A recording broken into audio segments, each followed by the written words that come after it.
Kayak gitu kita bisa menghasilkan uang tanpa harus keluar rumah, kita juga bisa kehilangan uang tanpa harus keluar rumah. Bisa dibilang ini apapun yang kita beli, saham apapun yang kita beli, sangat mungkin untuk kinerja kita bagus di kondisi seperti ini.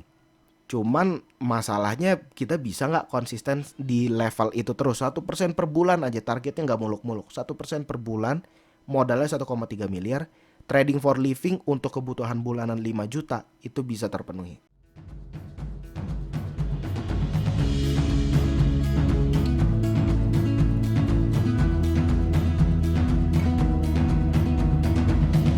Dari kecil kita diajarkan untuk mencintai Ibu Pertiwi.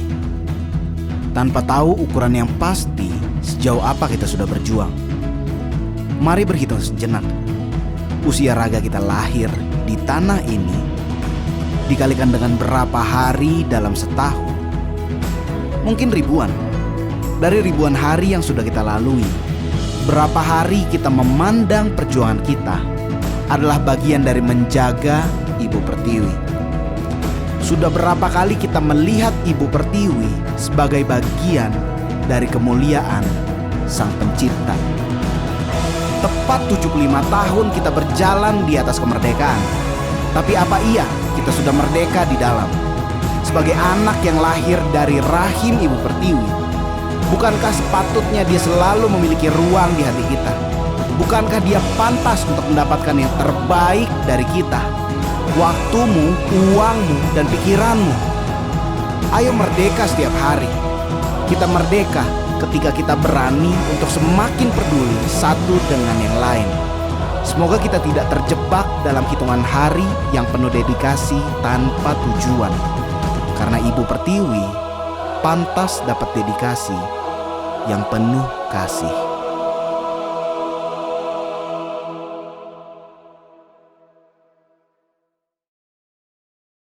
Hari ini saya mau membahas tentang satu hal, yaitu trading for living.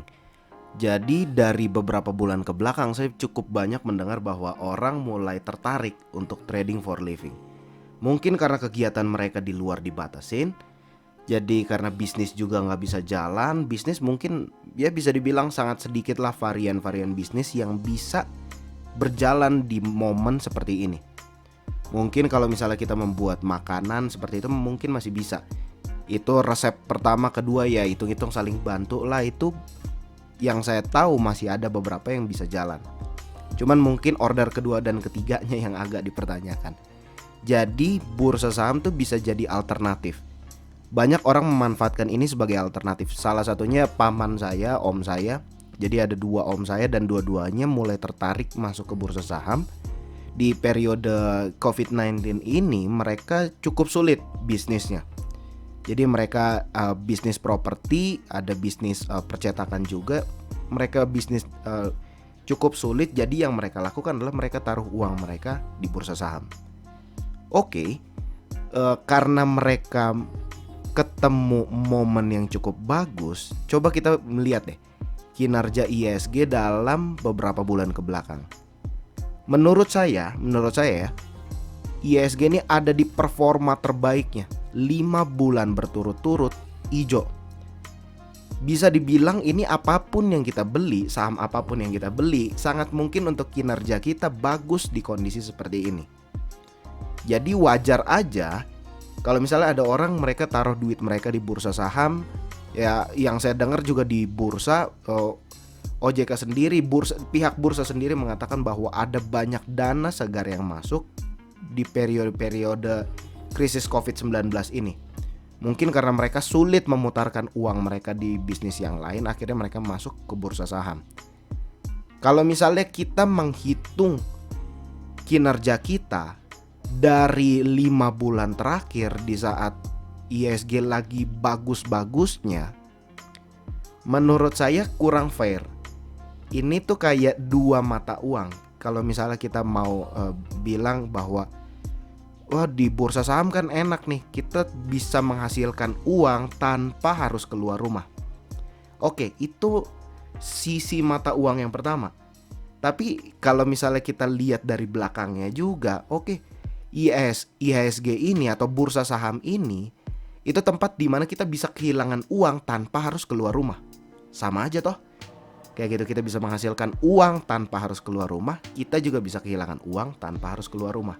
Jadi kalau misalnya yang kita lihat kinerja kita dan akhirnya kita berpikir untuk trading for living dari data kinerja kita 5 bulan ke belakang, menurut saya kurang fair.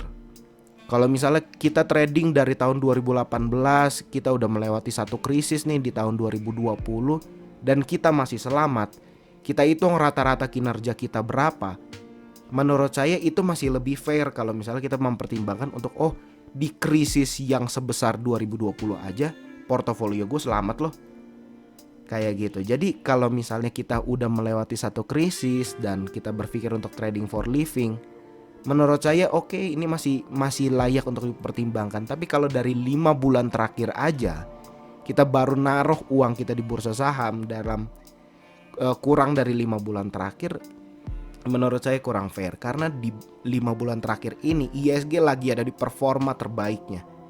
ISG lagi ada di fase recovery yang sangat besar. Seperti tahun 2009 itu ISG di fase recovery yang sangat besar. Apapun yang orang beli di periode-periode tersebut, mereka akan sangat kaya. Makanya di 2009 banyak orang-orang kaya baru yang kaya karena saham itu lahir di situ. Kayak gitu. Jadi trading for living menurut saya bisa apa enggak? Bisa banget. Tapi apakah itu yang menurut saya terbaik? Menurut saya enggak. Jadi kalau misalnya kita mau mempertimbangkan trading for living ya, pertama kita tuh harus lihat bahwa profit trading kita itu harus lebih besar dari kebutuhan bulanan kita. Jadi profit trading kita ini harus memenuhi segala kebutuhan-kebutuhan kita setiap bulannya. Contoh sederhana seperti ini. Ini misalnya kinerja profit kita sama kebutuhan kita. Kalau misalnya kondisinya seperti ini, kita menghasilkan 14 juta, sedangkan kebutuhan bulanan kita cuman 11 juta lebih dikit. Kalau misalnya kelebihan, itu gampang mensiasatinya. Ya tinggal ditabung buat yang lain, kayak gitu. Mungkin buat bulan-bulan berikutnya. Kalau lebih, tapi kalau kurang gimana? Kalau misalnya kebutuhan bulanan kita 10.500.000, sedangkan yang kita dapat cuma 8.800.000. Ini apa nih yang mesti kita potong nih? Kayak gitu. Jadi profit trading sama kebutuhan bulanan itu yang mesti kita ukur ketika kita mau mempertimbangkan untuk trading for living. Jadi saya sih melihat ini, saya membuat skema ini, saya membuat perhitungan ini untuk yang amannya. Jadi saya nggak bilang kalau misalnya trader yang udah ya ibaratnya jago lah, dia menghasilkan profit rata-rata alfanya selisihnya dengan kinerja ISG itu bisa 10% sampai 20%. Jadi misalnya ISG 5%, dia bisa 15% atau 25%. Saya nggak membuat perhitungan ini untuk kalian yang seperti itu karena ya kalian udah jago lah kalau misalnya kondisi portofolio kalian seperti itu. Tapi saya membuat ini untuk dummy pun, orang-orang yang baru pertama kali trading atau misalnya 1-2 tahun terakhir baru mulai trading dan mereka sekarang mempertimbangkan untuk trading for living, ini hitungannya untuk orang-orang seperti itu. Rincian-rinciannya untuk orang-orang yang mungkin kinerjanya sama ISG masih mirip-mirip lah atau plus sedikit di bawah sedikit lah. Jadi ilustrasi sederhananya seperti ini. Kalau misalnya kita adalah kontraktor jalanan, kita mau membuat satu jalan lah. Jadi misalnya ada pengendara yang jago banget, ada pengendara yang biasa aja, yang refleksnya rendah. Jadi kalau misalnya ada jalan tikungannya terlalu tajam, dia bisa kecelakaan atau bisa kena musibah di situ. Sedangkan ada pengendara yang jago banget, dikasih jalanan yang kayak gini mah nggak bakal seru buat dia. Kayak gitu. Jadi kalau misalnya kita sebagai kontraktor, kita membuat jalan untuk siapa nih? Apakah untuk si pengendara yang jago banget bawa mobil, atau pengendara yang medium, yang average, atau justru pengendara yang paling lemah, yang refleksnya paling jelek, pengendara yang paling tidak aman lah. Kita membuat standar jalan di yang mana nih? Di yang paling jago, yang average, atau yang paling lemah. Kalau misalnya jalan ini dibuat untuk yang average, orang-orang yang lemah ini bisa kecelakaan. Ini bisa banyak kecelakaan di situ. Jadi ini juga yang saya lakukan dengan metode perhitungan yang ini, trading for living di sini. Jadi saya nggak membuat ini untuk yang jago atau untuk average, tapi benar-benar untuk yang lemah. Karena kalau misalnya jadi banyak musibah karena strategi ini, karena ini dipakainya di average, ya mungkin akan banyak orang yang kena masalah di sini. Jadi standar perhitungannya seperti itu. Pertama yang kita perlu lihat adalah kita perlu hitung kebutuhan modal kita. Profit trading kita itu tuh harus memenuhi seperti ini. Jadi ibaratnya kalau kita mau trading for living, itu kita menjadikan portofolio saham kita sebagai bisnis.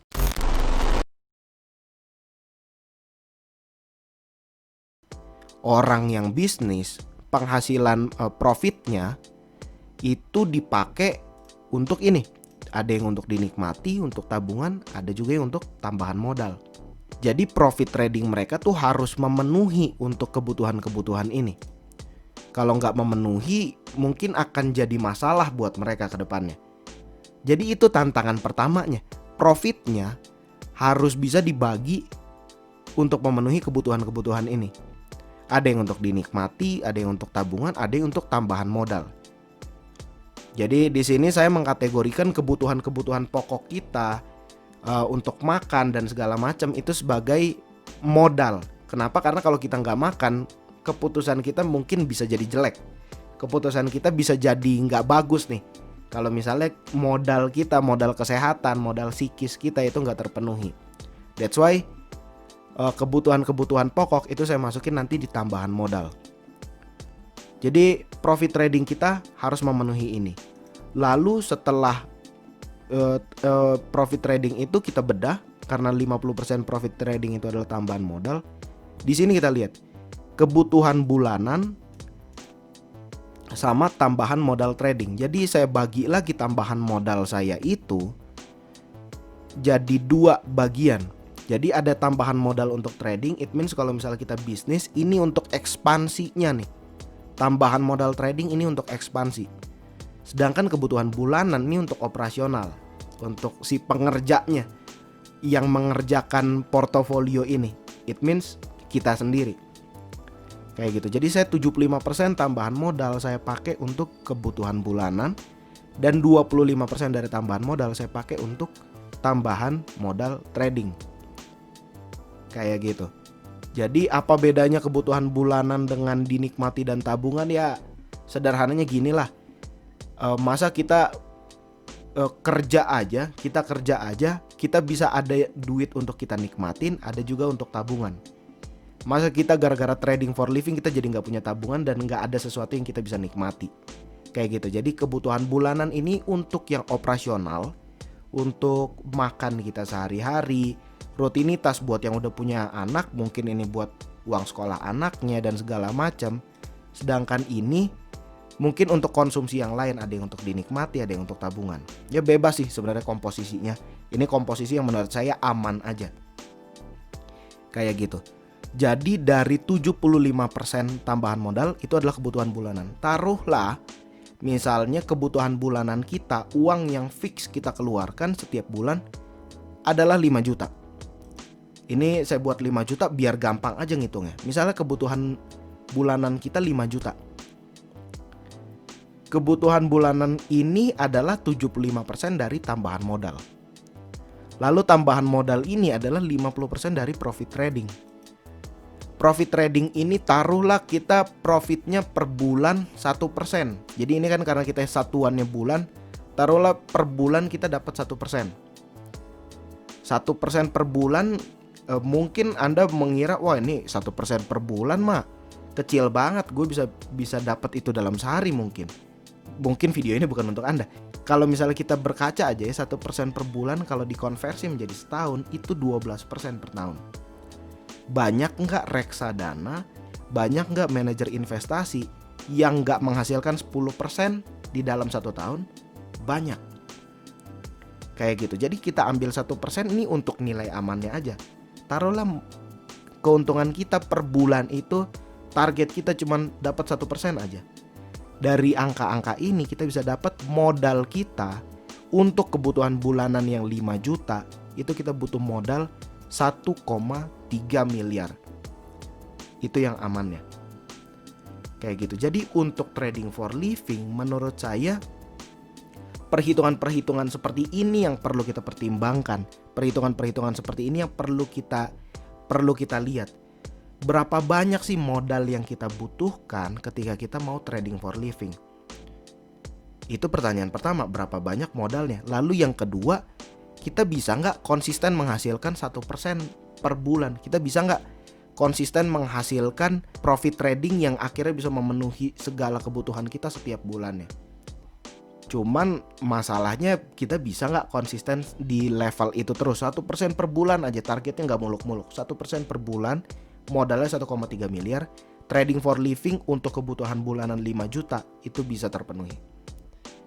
Kayak gitu. Jadi itu aja yang mau saya sharing. I hope you like it. Kalau misalnya kalian suka, boleh klik like. Kalau misalnya kalian ada yang mau ditanya, boleh tanyakan di kolom komentar.